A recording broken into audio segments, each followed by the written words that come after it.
صباح الخير او مساء الخير على حسب التوقيت اللي بتشوفوني فيه. هنعمل مع بعض حاجة من روائح الزمن الجميل، كيكة الذرة الصحية بالعسل الاسود، البسيسة الاصلية بتاعت زمان، صحية ومشبعة، مغذية جدا، طعم وريحة فوق الخيال. بس قبل ما ابدأ الفيديو، لو اول مرة تشوفوا قناتي، انا اسمي نور، بحب الاكل الصحي وهدف التشجيع لحياة صحية واكل صحي. ما تنسوش الاشتراك في القناة وتفعيل جرس التنبيه للكل عشان يوصلكم اشعار بكل فيديو جديد بينزل، ولايك وشير لو عجبكم الفيديو. يلا بينا نبدأ. بيضة بدرجة حرارة الغرفة، ربع معلقة صغيرة فانيليا، ربع معلقة صغيرة قرفة، معلقة صغيرة خل. هخفق البيضة لوقت ما تعمل فوم، معلقتين سمنة بلدي، معلقة كبيرة عسل اسود.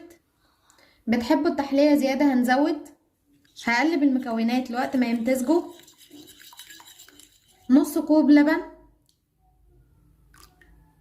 رشة ملح بتبرز الطعم، كوب الا ربع دقيق ذرة اصفر.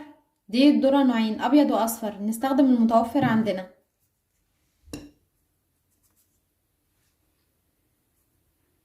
معلقة صغيرة بيكنج باودر. هقلب في اتجاه واحد لوقت ما يكون القوام كريمي بدون تكتلات. خطوات بسيطة بتفرق معانا جدا في نجاح الوصفات. اول خطوة هنشغل الفرن ونهدي الحرارة عشان يكون جاهز. تاني خطوة هنجهز الصينية والقالب اللي هنستخدمها وندهنها. والاهم نجهز كل المكونات قبل ما نبدأ عشان ما ننساش اي مكون. هو ده كده القوام المناسب، قوام كريمي بدون تكتلات. الخليط بيكون تقيل بالشكل ده. هستخدم صينية او قالب حجم صغير، هدهنها بنقطة بسيطة من الزيت.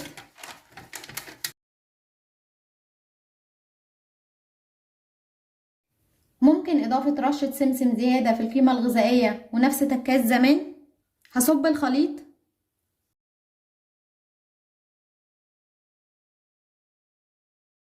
هدخل الكيك على الفرن مسخن مسبقا على درجة حرارة 180 في الرف الشبكي اللي في النص، وهتابع التسوية. اول ما الاقي الحروف اخدت لون ذهبي هشغل الشواية دقيقة عشان الوش ياخد لون ذهبي. لتأكيد التسوية هختبر الكيك بعود خشبي، اذا خرج نضيف كده اتأكدنا انه استوى. الكيك استوى. الريحة وقت التسوية فوق الخيال، رهيبة. مفيش احلى واجمل من ريحة الخبز في البيت، خصوصا في الشتاء. ملت البيت دفى. تيجوا نقطع قطع ونشوف الشكل والطعم ايه.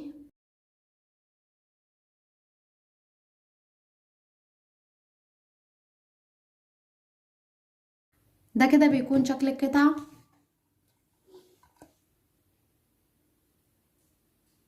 هشة جدا.